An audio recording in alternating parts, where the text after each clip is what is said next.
eyes and just steadies herself for like what's about to happen. And like that PTSD that she had is like completely gone. You know, this maternal instinct to protect this young girl has kicked in.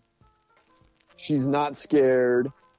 She's a fucking badass now, as she has been throughout most of the movie, to be fair. But now she's like a full-on, you know, she makes a point of saying at the beginning, you know, when they want her to go back to the colony, she says, you know, I'll do you no good because I'm not a soldier.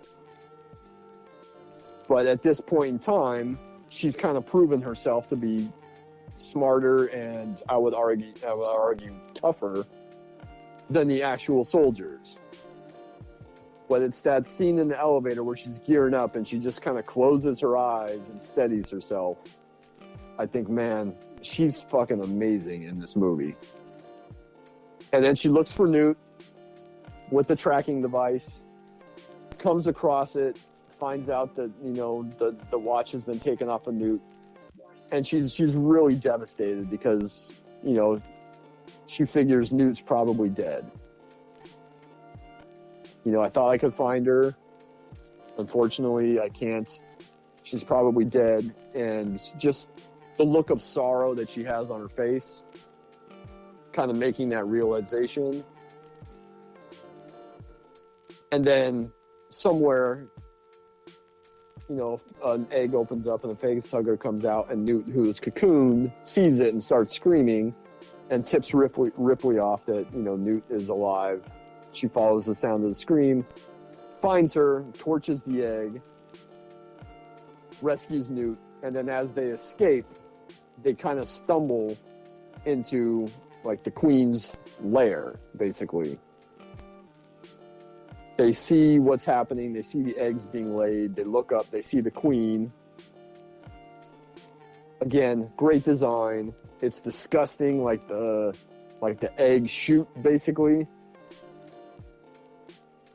You see it just kind of like, you know, spitting out these eggs. And you notice like the two aliens kind of flank her. Yes. And then she kind of puts the flame towards one of the eggs. And the Queen sees this and kind of gives a look to the two aliens. It's awesome. And the two aliens back off. Yeah, they leave. Because the Queen basically says, hey, if you two don't back off, like, she's going to fuck my shit up. But then, like, they can escape. And then again, Weaver does this, like, has like just this little nuance in her acting. She kind of like tilts her head and looks up at the Queen and says, I can escape or I can fuck your shit up, and I'm going to fuck your shit up right now. And she just goes like balls out, torches the eggs. The aliens start coming for her. She's like blasting away with the pulse rifle. There's a great like close up of her face, just kind of like gritting her teeth as she's like firing away. There's a great close up of the counter, like counting down the ammo that she has left. Then when she runs out of ammo, then she's just like straight torching it. She tosses like the grenades so that they'll catch fire and all explode. And then there's that great shot where the Queen gets super pissed and tears off the egg shoot. Oh, it's so gross. And she's like, now she's mobile, you know, and then yep. And then there's a great kind of cat and mouse chase within the elevator shaft. God, it looks fantastic too, because that's like a life-size puppet. Yes. But Cameron shoots it in a way where, with the smoke and the lighting, you can't tell that it's a puppet. The smoke and the lighting obscure enough where you can't see the people operating the puppet. You can't see like the wires or the poles like holding it. It's so great, and it gets in the elevator and chases her up. There's also I went to I think it's been a couple years now, but they had an Aliens maze at the Halloween Horror Nights at Universal Studios. Oh, that's awesome. And yeah, I don't know how they did it, but they recreated that scene of the Queen where when you're exiting That's the last thing you see, and it's giant. It looks like the same size Wow. as that puppet, and it's on this wall, and it's like, animatronic, but it looks so real that it's pretty scary. Just Are you gonna go? towering over you. That's cool. I wish I could have seen that. Are you gonna go this year? I'm thinking about it. I'm kind of waiting to they release like what mazes they're gonna have, and sometimes that's what we That's what you base it on. yeah. I like to take Emma, my girlfriend, for her birthday's in October, so we usually go if we think it's worth it, like mid-October. I think they're doing something for Nope this year. Oh, really? Yeah, I think I read that because that's Universal. That would be cool. I know they did something for us, and we went that year, and it was really cool. That's awesome that they had the full life-size alien queen, though. Yeah. Especially because that's not a Universal property, so I'm kind of amazed that they had that. So, Ripley and Newt, they escape. Bishop comes back at the last minute, rescues them, and then says, "Hey, the station explodes. The power station explodes, turns into a nuclear blast.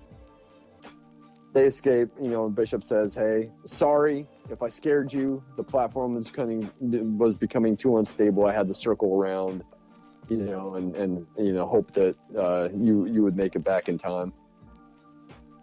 So now she's finally like, "Hey, you did it okay, Bishop." And then unfortunately that's when the queen pops out, sticks her tail right through Bishop.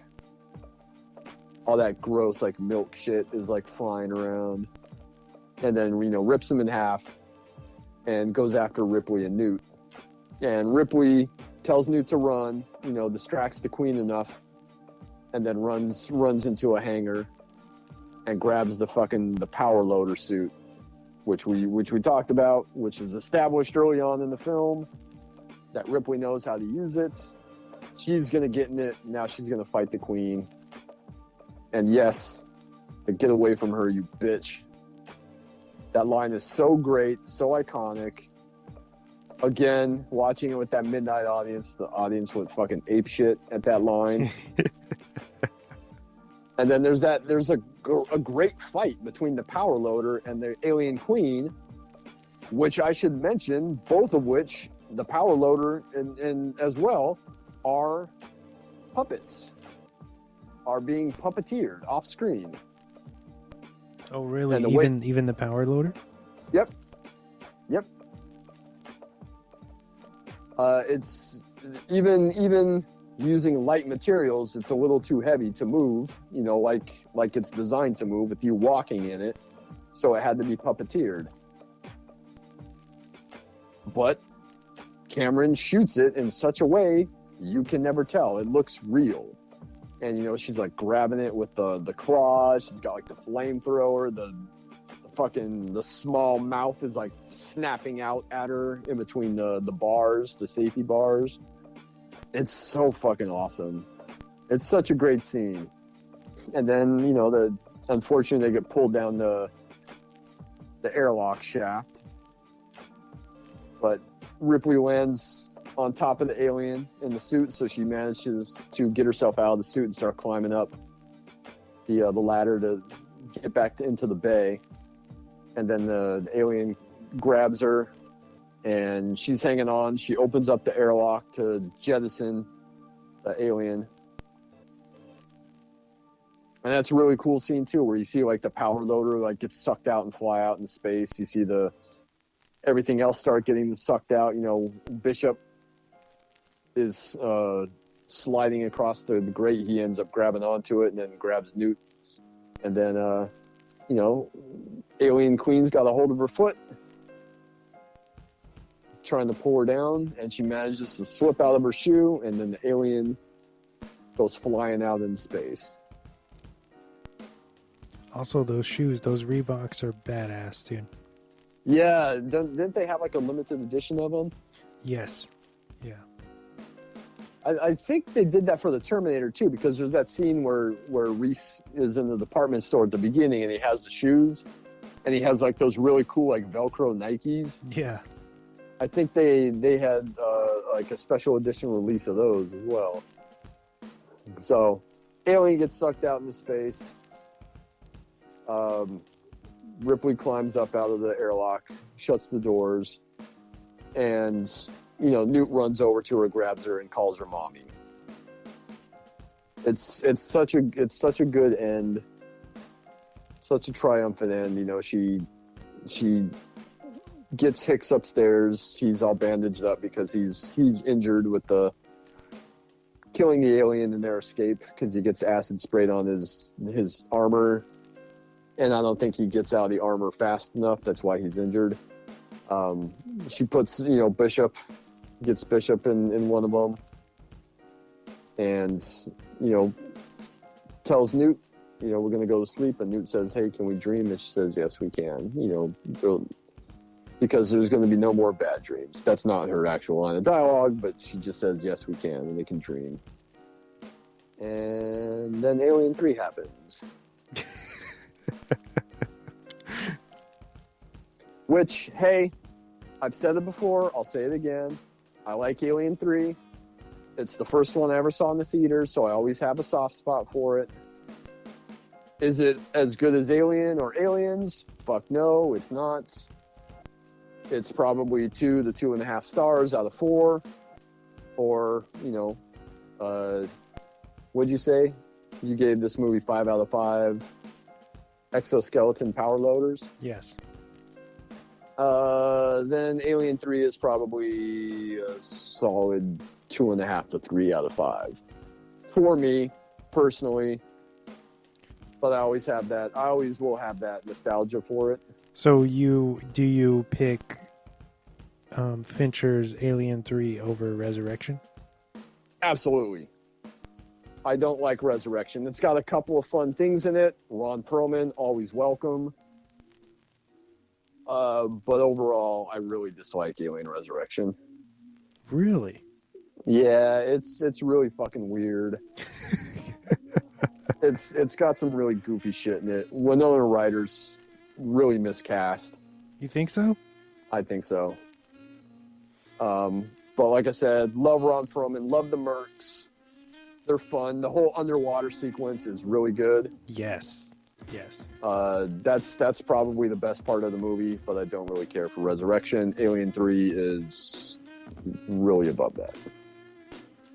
Plus, who wrote Resurrection? It's not the French dude that directed it? No. That is good. I like Amelie a lot. But Joss Whedon wrote Resurrection, and Joss Whedon fucking sucks. And he's a hack. No way, I didn't know that. Yeah. What? Yeah, I don't... Fight me, fanboys. Joss Whedon fucking sucks, and he always has. Anyways, I know that a lot of people are really pissed off with Alien 3 for that reason, because it kills off Newt and it kills off Hicks. They're denied that kind of happy ending, that kind of surrogate family that Newt had, with Hicks and Ripley being the parents. I get it. I totally get it. But I always will have that soft spot for Alien 3. I know that Fincher doesn't like it. I totally respect that. I think it just has to do a lot with the trauma that he went through, with that being that was his first picture, right? His first studio, his first motion picture, yes, because he was like a music video director. Speaking of Alien 3, Cameron doesn't like it. Michael Biehn obviously has reason to be angry about it. But even then, Alien 3 had a big tortuous process getting to the screen, and that's about 6 to 7 years between Aliens and Alien 3. But I'll just say that Alien Covenant can fuck off forever. So I'm wondering. I'm gonna guess that because Aliens was such a success, I'm gonna guess that maybe 5